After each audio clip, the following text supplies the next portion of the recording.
Alright, may problema pa ho tayo dahil yung pong yung Strait of Hormuz. Meron po tayong meron tayong barko doon. Actually may barko ng Portuguese. Meron tayong 4 na mga Pilipino. Di ba? Hindi ba natin nasusolusyonan yung problema yung natin doon sa Houthi? Oo, sa yung Houthi. Rebelding Houthi, meron pa tayo maraming mga Gulf of Pilipino. Aden ba yun? Oo, tama, Gulf of Aden. Mga Pilipino po na hawak pa rin po ng Houthi rebels. No?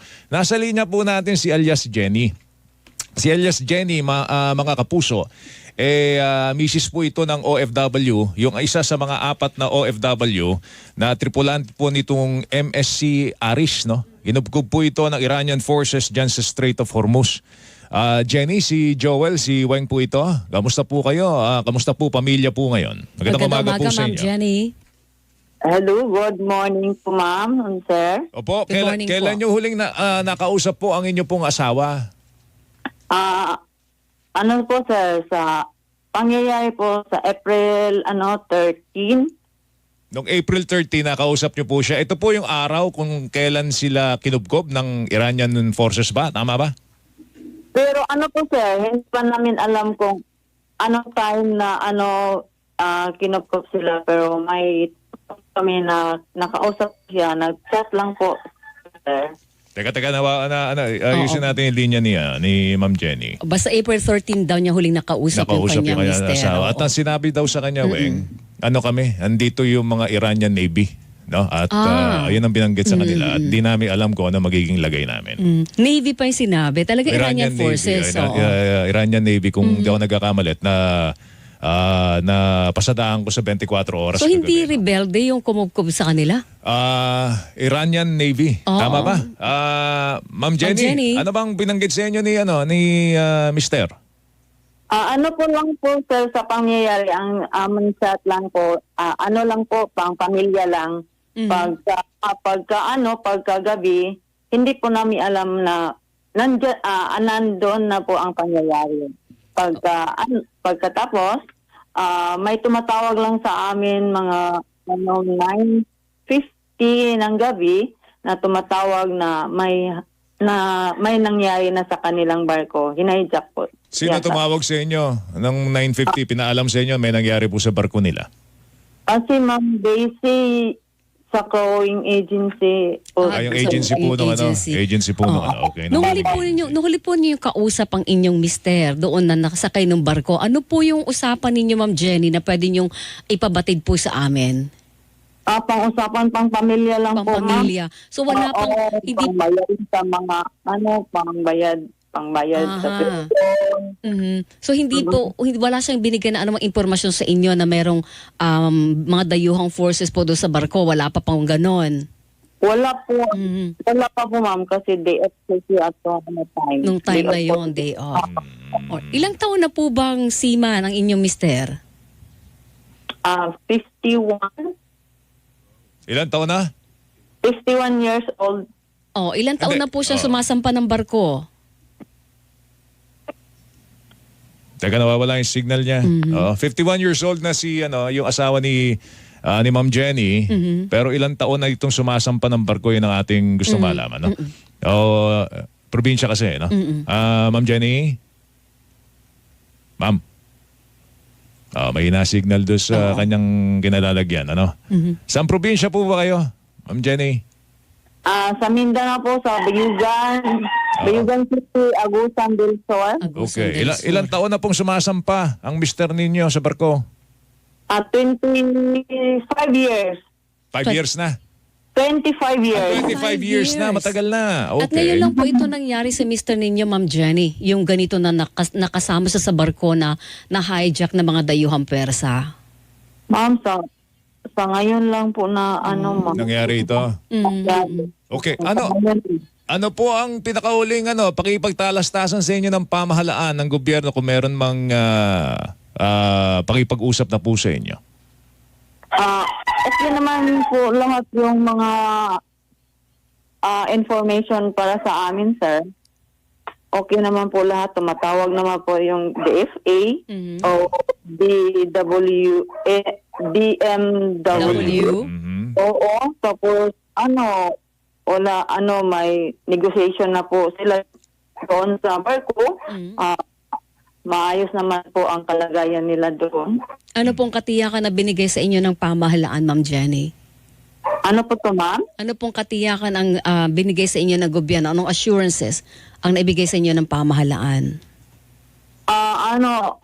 Gagawin nila ang lahat para ma-process po yung lahat na nandoon sa barko. Tapos, hello?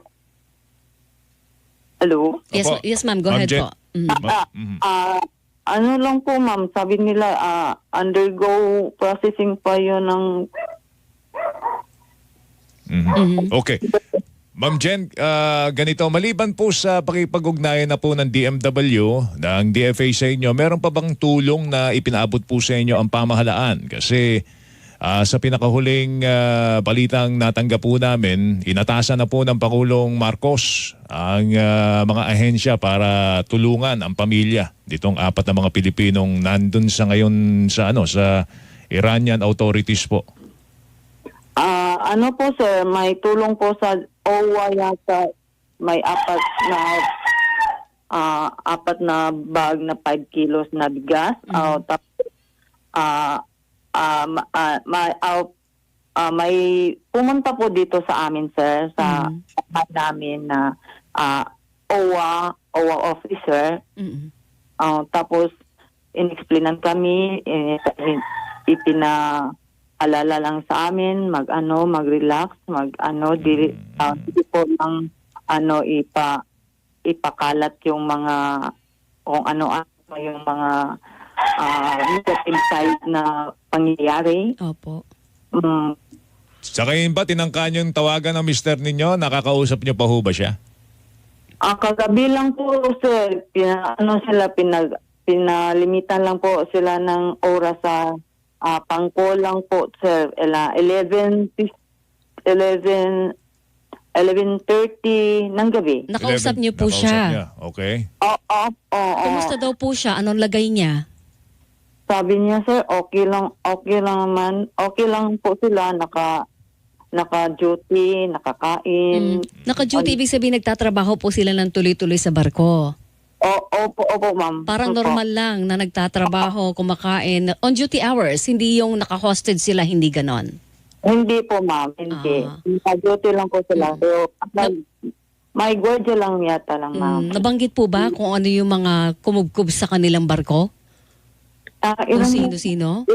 Iranian Navy yata, ma'am. Iranian Navy nga daw. Opo. Iranian Navy po ang sinabi. Okay. Iranian Navy, ma'am. Opo. Paano po, kumusta po ang pamilya nyo dito sa Mindanao? Lalo na po nung matanggap ninyo yung balita, Ma'am Jenny. Ma'am, sobrang nervous. Kasi hindi namin ano po yung express na mas Ilan po ba ang anak ninyo ni Mister? 3, ma'am. 3. Malalaki na po ba sila?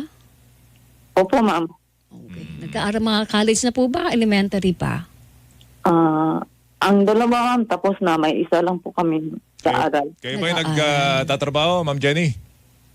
Wala po, sir. Nandito lang po kami sa bahay. So talagang ang breadwinner po si Mister. Opo, sir. Opo. Okay. At kung halimbawa po ito'y mapanood ng mister nyo, kasi may YouTube tayo, di ba? Kung sila normal na nagtatrabaho doon. Ano pong gustong iparating, Ma'am Jenny?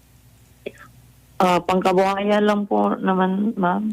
Di, ano pong gusto nyo mensahe sa inyong mister? Kabuhayan lang po na Magpadala pa rin ng kabuhayan. Ang kabuhayan, okay. Sige ho. Ma'am Jenny, salamat sa oras ninyo. Ho. Ma'am, thank you. Mag-ingat po kayo. Ha? Thank you. May estudyante po kami. Hello, sir. Apo? Yes po. May estudyante po kami, sir. Pwede po makapatulong na sa scholarship. Scholarship. O sige, Wala nawagan sa kayo ng DMW scholarship. yan. Opo. Opo, Sige, opo. yan nyo pa rarating natin sa DMW. Ha? Sige, ma'am. Thank you, ma'am. Thank you, Ma'am Jenny. Ingat kayo. Okay. Thank you. God bless. Thank Opo, you. si Ma'am Jenny, asawa ho na isa sa mga OFW. Hindi natin binanggit ang pangalan. Yes, oo. Kasi baka Paano makompromiso na pa yung tao. No? So, kasalukuyang hawak po sila allegedly ng Iranian Navy. Iranian Navy Yes, dito po oo. sa Strait of Hormuz. So,